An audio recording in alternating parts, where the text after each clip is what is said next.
होते हैं। भक्ति करने से दुख नहीं मिलता, भक्ति करने से ज्ञान प्रकट होता है, हमको लड़ने की क्षमता आती है, हम इस संसार सागर से मुक्त होते हैं और दुख और सुख हमारे कर्मों का फल पहले निश्चित हो चुका है। उस समय समय पर आता रहेगा, कभी सुख आएगा कभी दुख आएगा। भक्ति सुख दुख से बचाकर भगवान की प्राप्ति के लिए है।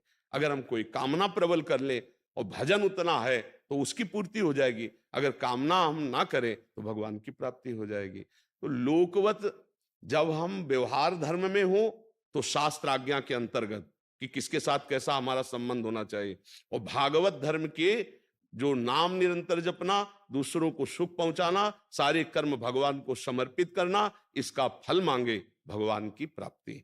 अगर तुम्हें लौकिक कोई फल नहीं मिल रहा है, तुम्हारा काम नहीं बन रहा है, तो भी नाम काम कर रहा है, तुम्हारे पाप को नष्ट कर रहा है। उसको छोड़ो मत कि अरे अब लाभ तो मिला नहीं, देखो संकट पे संकट आ रहे हैं, और तो भजन का क्या फल हो सकता है, भक्ति का क्या फल, यही फल है? नहीं, वो उन सब पापों को नष्ट करके जिस दिन से सुख प्रारंभ होगा भक्ति का हृदय में, तो सब भगत नाच नाच करके भगवान की जय जयकार किए। आज तक किसी ने भगवान के प्रति ये नहीं कहा कि पूरा जीवन हो गया भजन करते, क्या हमको दिया, ऐसा नहीं। अगर कोई कष्ट है तो हमने गलती की है, पक्का समझ। भगवान की तरफ से वो मंगल भवन परम करुणामय है। जैसे सूर्य कभी अंधेरा कर ही नहीं सकता, सूर्य के सामने अंधेरा टिक ही नहीं सकता, ऐसे भगवान कभी अमंगल कर ही नहीं सकते। जिन्होंने जहर दिया भगवान को स्तन में, उसको तो माँ वाली गति दे दी, और जो भगवान को दूध पिला रहे हैं, भोग लगा रहे हैं, नाम जप कर रहे हैं, भला उनका मंगल कैसे हो जाएगा? इसलिए बाबा कह रहे कि भगवान की आज्ञा के अनुसार धर्म का पालन करते हुए, भजन करते हुए फल में समान भाव रखें। अगर फल में लाभ नहीं दिखाई दे रहा तो भी समान भाव रखो, लाभ मिलेगा, बहुत बड़ा लाभ मिलेगा। क्योंकि जीवन पूर्व कर्मों से बना हुआ है, दुख सुख से। अभी हम भजन शुरू किया और हमको लाभ मिलने लगा तो भक्ति का नहीं है, बहुत ध्यान से समझना, वो पूर्व का है। अभी जो गेहूं की फसल बोई गई तुरंत थोड़ी, रोटी तो पीछे वाले गेहूं की है।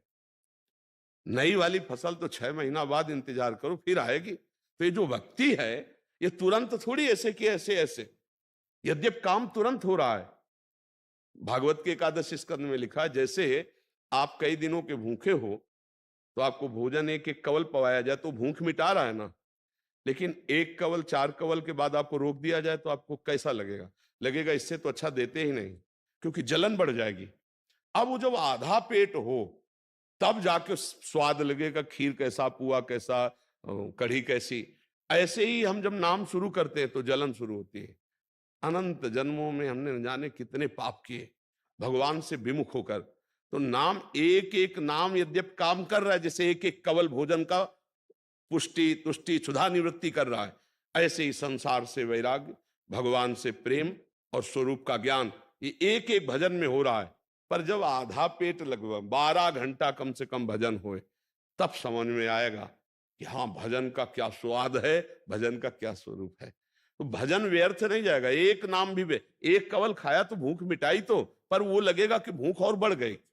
ऐसे जो ही भजन शुरू करते गंदगी बढ़ जाती है अंदर से, गंदी गंदी बातें, गंदा चित्रण, गंदा मन, वो निकल रहा है, वो शांत मिट रहा है। पर कम से कम जब आधा पेट भोजन हो तब भोजन का स्वाद आता है। ऐसे 24 घंटे में कम से कम 12 घंटा चिंतन हो, नाम का भजन हो, तब जाकर के माया पर विजय प्राप्त करे। अभ्यास तो निरंतर का करना चाहिए, इसलिए फल पर दृष्टि रखकर कभी भजन न छोड़ो।